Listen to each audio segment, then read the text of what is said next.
Hello, everyone, and welcome back to the Moms Like Me podcast powered by Support Now. Today's episode is one that I am so looking forward to. It's around a couple of different topics that we haven't yet had the opportunity to dive into, and we have the perfect guest to take us down this path. So first of all, I'd love to properly welcome MA to the podcast. Welcome. Thank you so much, Jordan. I'm so happy to be here. You are such a light, and I am very confident everyone listening will understand very quickly why I was looking forward to this episode.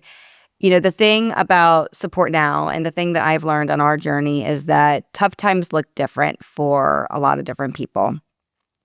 And there's certain tough times where you don't realize how challenging it is. And then there's certain tough times that when you hear the word, you instantly, your heart sinks. And you know that feeling. So today we're going to be talking a lot about ALS. And again, I don't know everything about ALS, but I know it's one of those diseases that you don't want to hear. And that's all the more reason to talk about it, because it does affect people, and it doesn't just affect that one person. It affects the entire unit. So I would love for you to please share a little bit more about you and kind of how your life took a turn when you found out about your husband's diagnosis. So I was born and raised in Puerto Rico, spent a little bit of time in California, then ended up in Miami, met my husband Jules back in 2010. We got married a couple of years after that, and then had our son in 2016. 2019, he started having these very strange symptoms. I mean, not strange, sort of common things that you think it's a sports injury, a left shoulder that was hurting. Cut to early March in 2020. And this was literally the day that the schools were closing down for the pandemic. So it was like a whole big thing.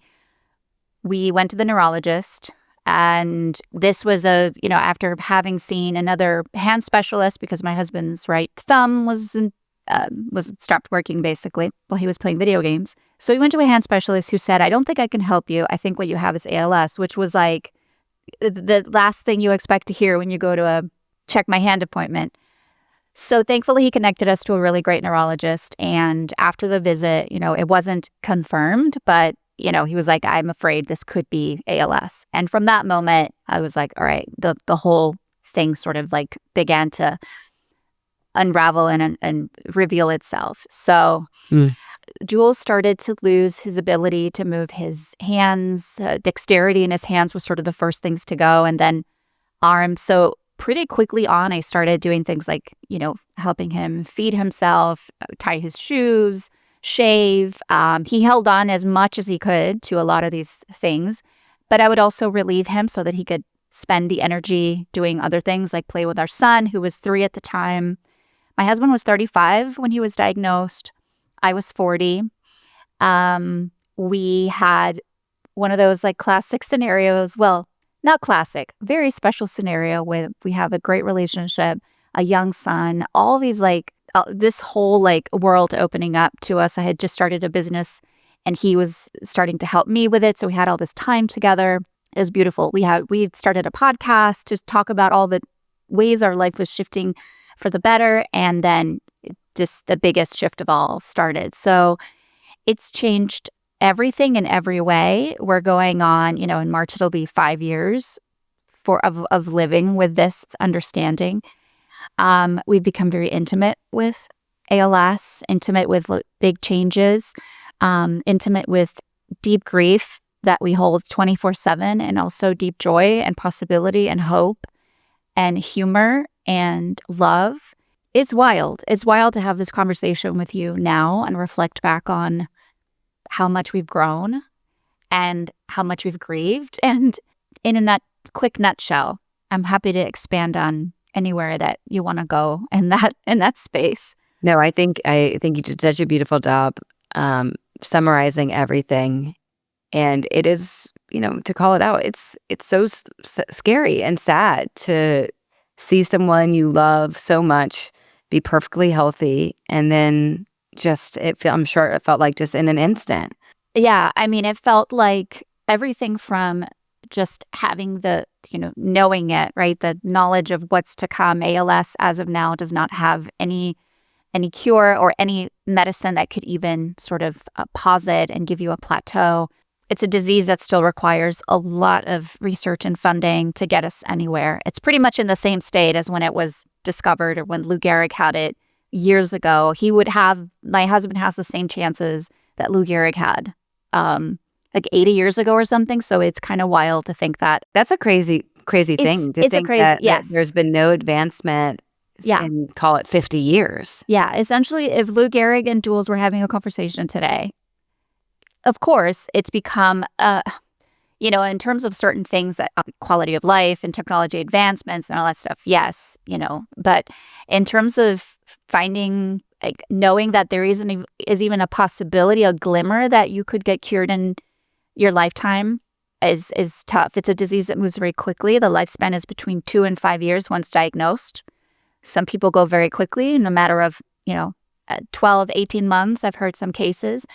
Jules is about the average. And then there are some outliers that are, have it for longer. Another interesting case with ALS is that 93%, like between 90 and 93% is sporadic. So there's no gene, there's nothing to indicate where it comes from, how it develops, what sets it off, how long it's been in your body before it actually starts to show signs. It is incredibly mysterious. And I've spoken with a few doctors that will tell you this is probably the worst disease in the books. Like, the way it ravages your body, the way it takes your person away, the way they have to so quickly begin to adapt to these really, really difficult new normals, and how it just expands and rips everything apart in ways that you're like, what the heck? So seeing Jules in that, and everything from like holding his hand that began to get more frail to just feeling like it would just take my breath away to feel the immense grief of not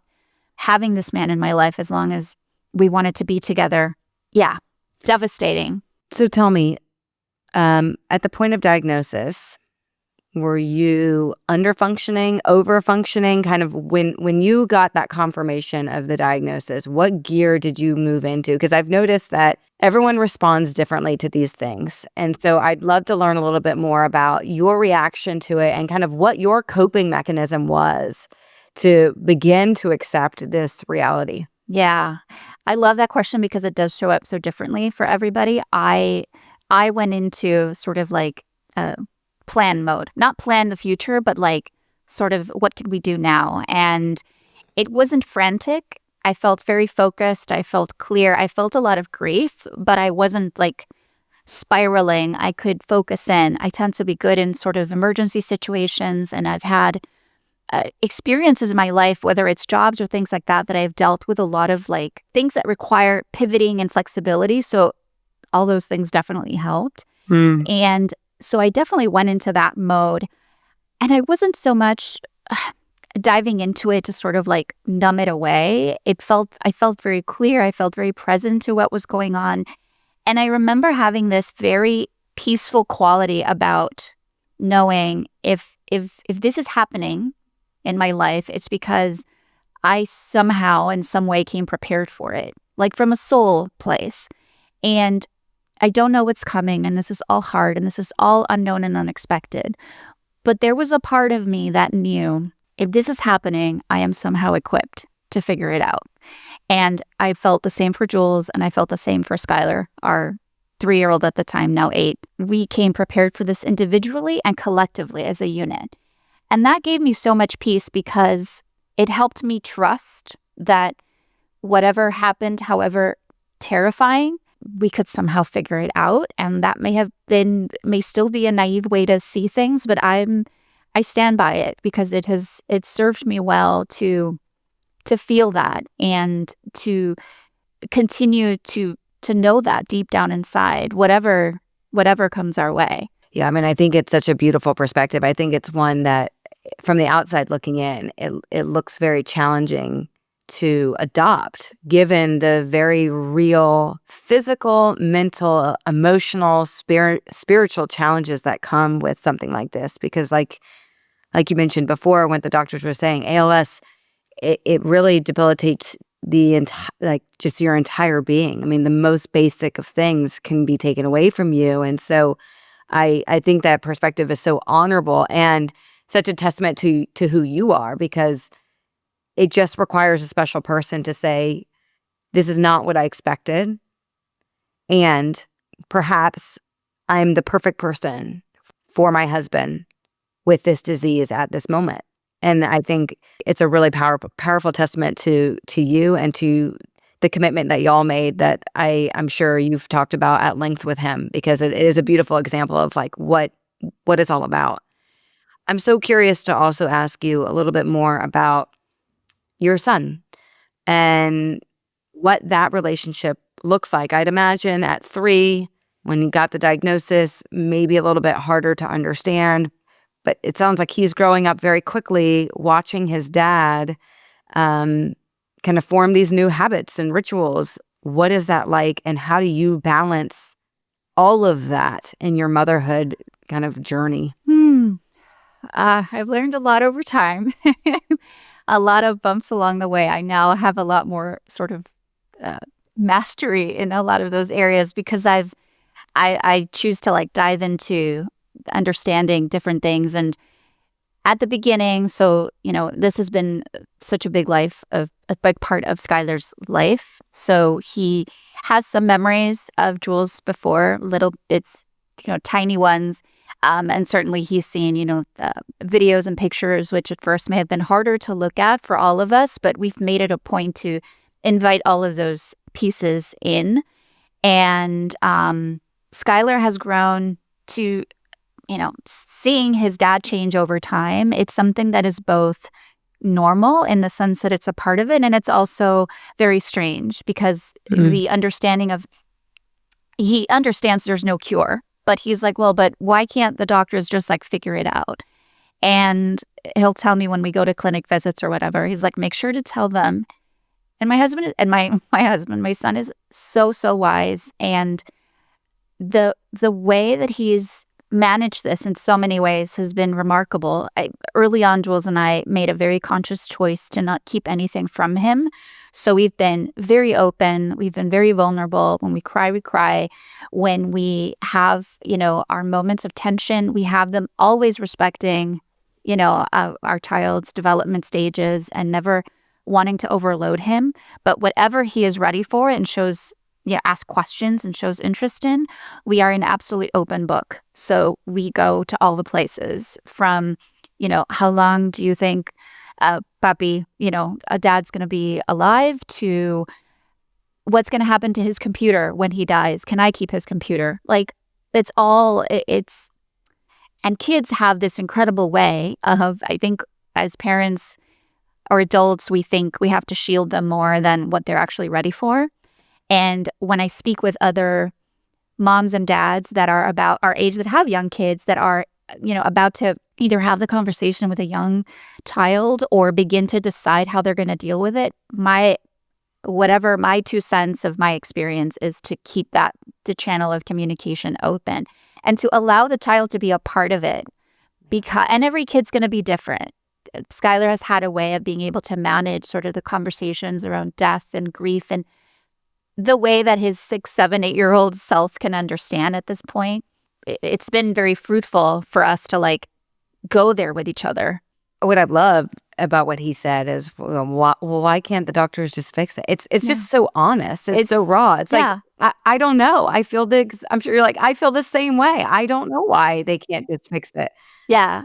Once he was like, I think he was like 5, and we went into a CVS, and he's like, Mommy, look around at all of these medicines. If there's all these medicines, how come they can't come up with a medicine to just cure ALS? Like, it doesn't make any sense. And it's true. It actually doesn't make any sense. You see, we can go on and on about the ways that money is spent in this world, but it's one of those things where it's just like, huh? And so an ALS, because it's such a mystery, it's like, well, where did he get it? And one of the things too, speaking of having kids, is Jules did a genetics test early on, because it's one of those things where you're like, oh my God, what's the end? Thankfully, his is not anything that could be passed on to Skylar, but that was certainly a fear when it first started happening. And Skylar has never asked, is this something I could get to? For him, this is sort of an experience that his dad is living with. So Right. he hasn't had that. And the way he interacts with Jules and the way they have both figured out how to be with each other is fascinating because they have just continued to figure it out. It took me a while, and I remember feeling very resentful, and I still do, just being very honest, very resentful about not being able to give Skylar the time or the quality of self that I would want to. Things have gotten a lot better now because we've learned how to get into a better flow. I've learned how to advocate for myself, and that's been huge. But I had so many instances where I became, I'm a mom to a 3-year-old, and I'm a full-time caregiver to a husband who's beginning to need a lot of the things that a kid needs. So balancing those two, guys in my life was difficult.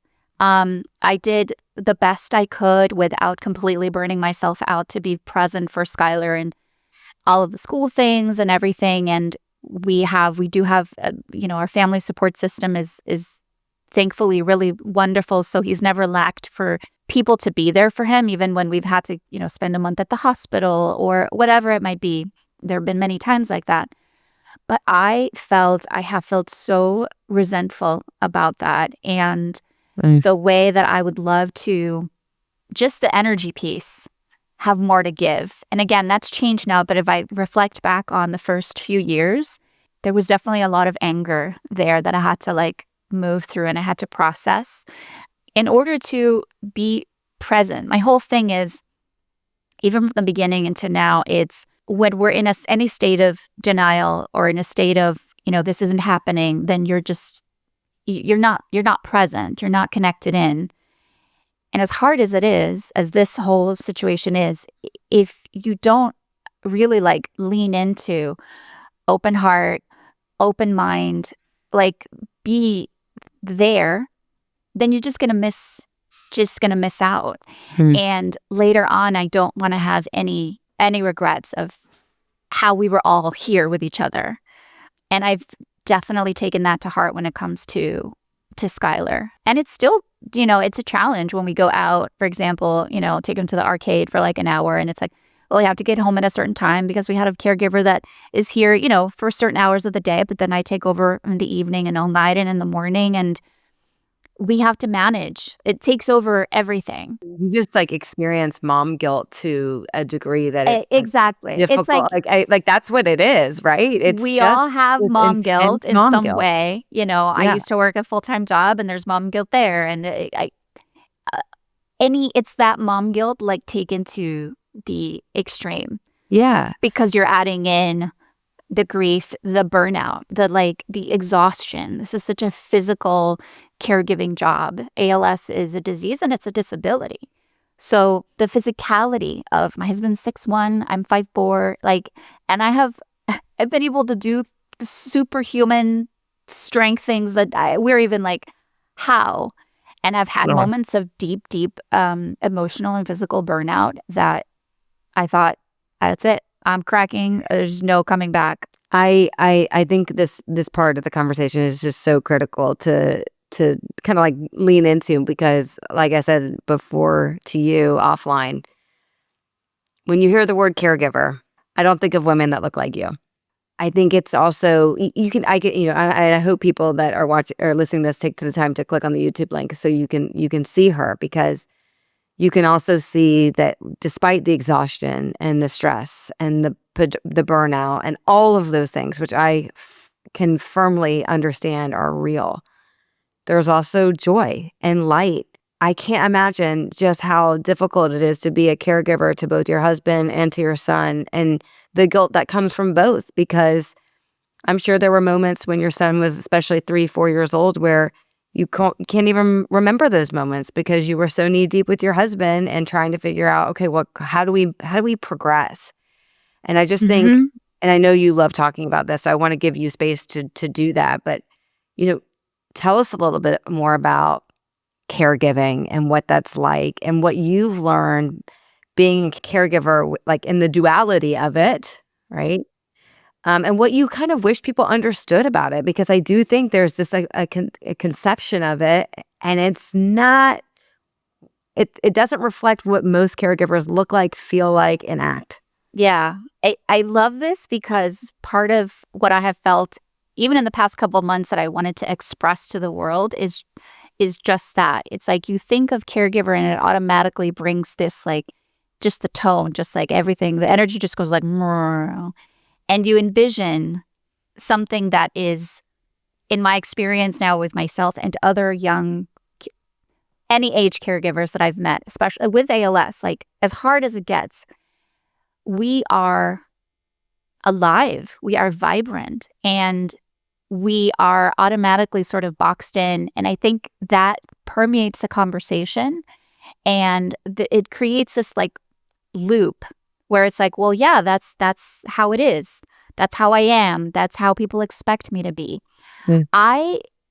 I've this doesn't hit me anymore the way it did, but I remember people feeling so confused, literally like confused, face expressions, words about how they perceived me, even with all the shit going down. They just couldn't. You can curse here. I can curse. Shit. Even with all the shit going down, I could just sense people like, this doesn't match what I'm thinking. And for a time, I can imagine they were like, she must be like, and I would get this like, oh, you don't have to try so hard to keep it together. And I was like, actually, I'm being pretty authentic. Like, I've never wanted to hide parts of it. Absolutely, there's a part of, and it's part of my personality that I'm like, I want to show that I'm like, I can handle things because I can. And sometimes that might, it'll take us overboard. And then we're like, wait a minute, I don't have so much to prove. I've definitely been there. But the idea that a caregiver is just this like shadow, it literally, if you were to think about it, it's like the person we're caring for, and then we're like this shadow that sort of stands beside them, does all the things, literally maintains like the core of the family alive, like all the systems in place for life to keep going. I think it's hard for people to conceptualize us in our joy and the reality of who we are, because unless you're going through it, you can't tap into the possibility of how you go on when your life has fallen apart. Does that make sense? Yeah. Like, how do you go on when your life is falling apart? Well, if it actually does fall apart, guess what? Well, you always have a choice. You're either going to lean into your life, or you're going to lean away from it.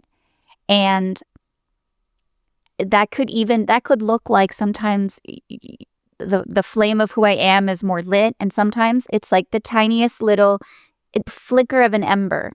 But that version of me is always there, and focusing on that and nurturing that inner spark has been core. And I'm so passionate about opening up this conversation to other caregivers. And then I think, is it too much to ask? But then I'm like, wait a minute, we're not even having the conversation. In spaces, caregivers have these support groups where it's like, mwah, mwah, mwah.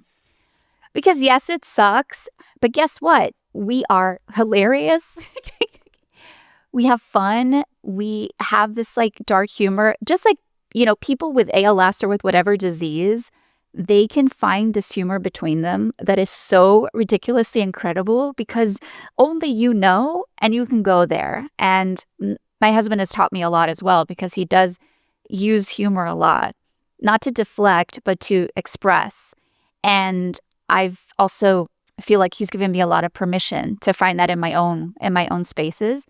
Yeah. There's so much more that we can focus on, and that this sense of, with ALS, it's like you have this sort of ticking clock, like, and it's like, well, this is a pocket of time, and then once this is over. But that's such a weird thing to think, because number one, you're already grieving, and number two, your life should not be on pause. And how can we create that? And it's not to sound cheesy, but platforms like yours are really, beginning, I think, to make inroads in bringing back the caregiver to their self. Like, what's your spirit? Who are you? Like, what do you want to create that's outside of the scope of doing the thing? I firmly believe, I want to believe and be optimistic that it's possible, because otherwise we're going to have a lot of people that are completely have dimmed their own sense of self to such a degree that the world misses out. Because one last thing, and then I'll let you, I'm like, we're vibing. Because Yeah. caregivers are some of the most we are resilient, courageous, like such incredible human beings that are doing things that most people are like, how do you even do that? Well, and these people have so much to show, have so much to give, have so much to potentially teach, that it's like, we need to give these people, like, plug in more life into them so that they can show us the real and the value of life. Like, once you're dealt this card, you're like, what really matters? I have the best bullshit detector known to womankind, because I'm like, nope, nope, nope, nope, nope. Like, it distills everything. So you want to ask me a question, and I'll be completely honest about, what do you really value? What Yeah. matters? What are you chasing out there? Guess what? Like, it's all a lot simpler than you've been taught to believe. So yeah, just a few thoughts. I love it. I love it. I think one of the things that stands out to me, and this is a conversation that I believe is starting to get more traction by nature of, frankly, just boomers getting older. So you have a younger generation of primarily women, but men too, that are entering into, quote, this caregiving space. And they're entering into it, at a younger age. So it's, again, caregiving, caretakers, all these terms, we're starting to talk about it more, is my point. And something you touched on that I think is so important. I did not come up with this, but I think it is super important for any caregiver that's listening to this to do, is there's a question that we used to ask our customers all the time. It's like, okay, I understand, in this case, MA, you're taking care of Jules. Who's taking care of you? And every caregiver needs to have a response to that answer.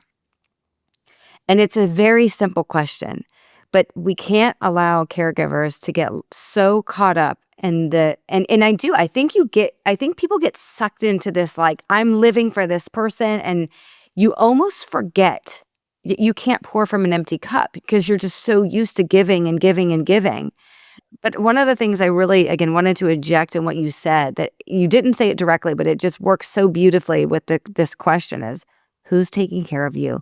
And that shouldn't necessarily just be one person, right? There should be this team behind you that knows that despite your reluctance to accept help, that there are people that are there to show up for you in whatever capacity that looks like. That could be a coffee. That could be taking something off your plate. That could be a play date with Skylar. That could take many, many forms. Yeah. Who's taking care of you? Because when all of this is said and done, no matter how long Jules's ALS journey goes for, you're going to look back and say, those were years of my life I'll never get back. It's what makes that question even more interesting, I think, is the dynamic of spouse caregivers.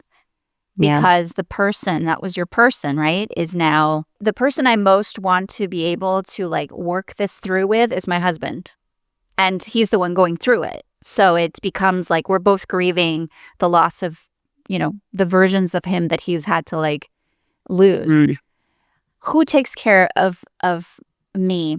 It's such a journey, because I've had all these moments where people will disappear. People that you thought were going to be there will disappear. People that you would have never expected will come out of the nooks and crannies of life and surprise and delight you and be there for you.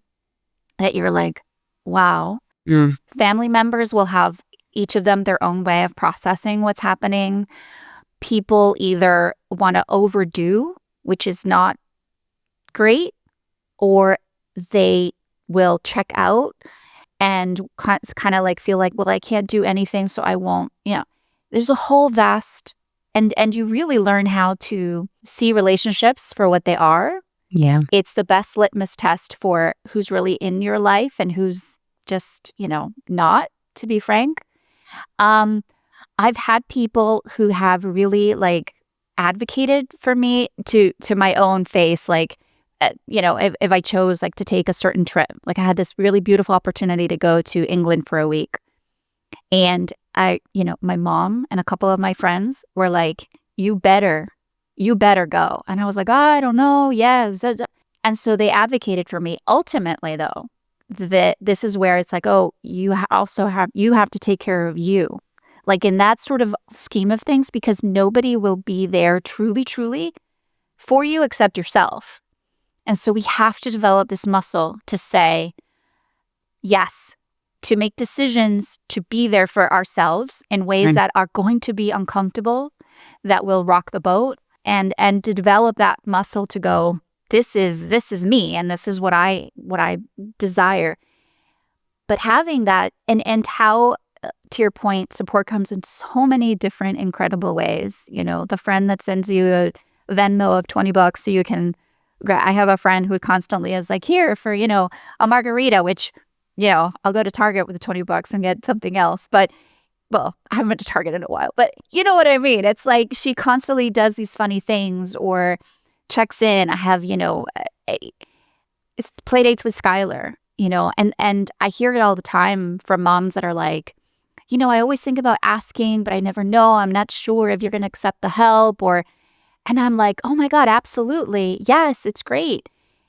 It's really interesting because you become almost like a manager of feelings for other people, which I quickly was like, I am not going to manage anybody's feelings. Like people put on you, like expect you to almost like hold their hand through their own experience of how they see how they would be if they were taking care of their husband, if they were Jules. And then you are left with sort of managing people's feelings. And I see a lot of caregivers that do this. Early on, I detected this and I was like, I have to make a concerted effort to know. You have to preserve your where the line is drawn and simply not take it upon myself to have to manage feelings I was like, everybody's an adult here. You have to figure this out on your own. And however it triggers you and however it makes you sad and however it confuses your idea of life and how quick life can, like, it'll light up feelings of like, the conversation of death is one of the ones that we absolutely need to have more in our society. And people are so like, so that just triggers people in a way that then they just start to act all like wonky and weird. And you're like, listen. Yeah. Just be here now. And I know that's not, easier said than done for a lot of us. I could talk to you for hours. And I want to pause here for now because we could absolutely pick up another podcast episode for sure. Where can people find you, learn from you, follow you, all the things? All the things.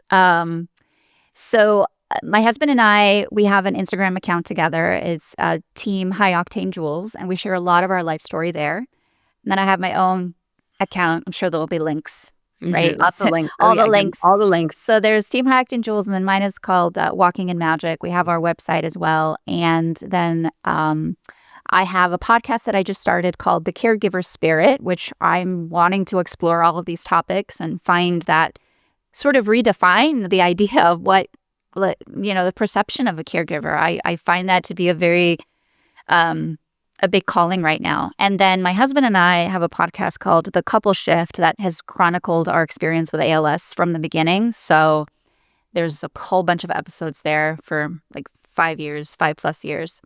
Right. Yeah. And anywhere of those places you can come and message me and say hi. Yes. And please do. You're just such a light. I mean, again, I think your story is incredible. I think what you're doing with everything is just amazing. And it's ongoing. You're evolving, you're changing, you're learning as you go and sharing those insights with others. And it's I just think it's so valuable to the world. And as a parting note, we at Support Now, we love supporting the ALS community because we know it takes a village. And it's not just about money. It's not just about meals. It's about all those little things that we mentioned earlier. And we like to believe that we can make that caregiver's journey just a little bit lighter. So for anyone listening that is on this journey of ALS or knows someone, we ask that you take a look at what we provide. It's completely free. and see if it works for you and works for your community. So Yeah. You're with that in making it mind, easier for caregivers to receive, and I appreciate that. I'm going to steal that line from Yes, you. please. All right, May, thank you so much. I look forward to many more conversations. Thank you, Jordan. Same here. Bye.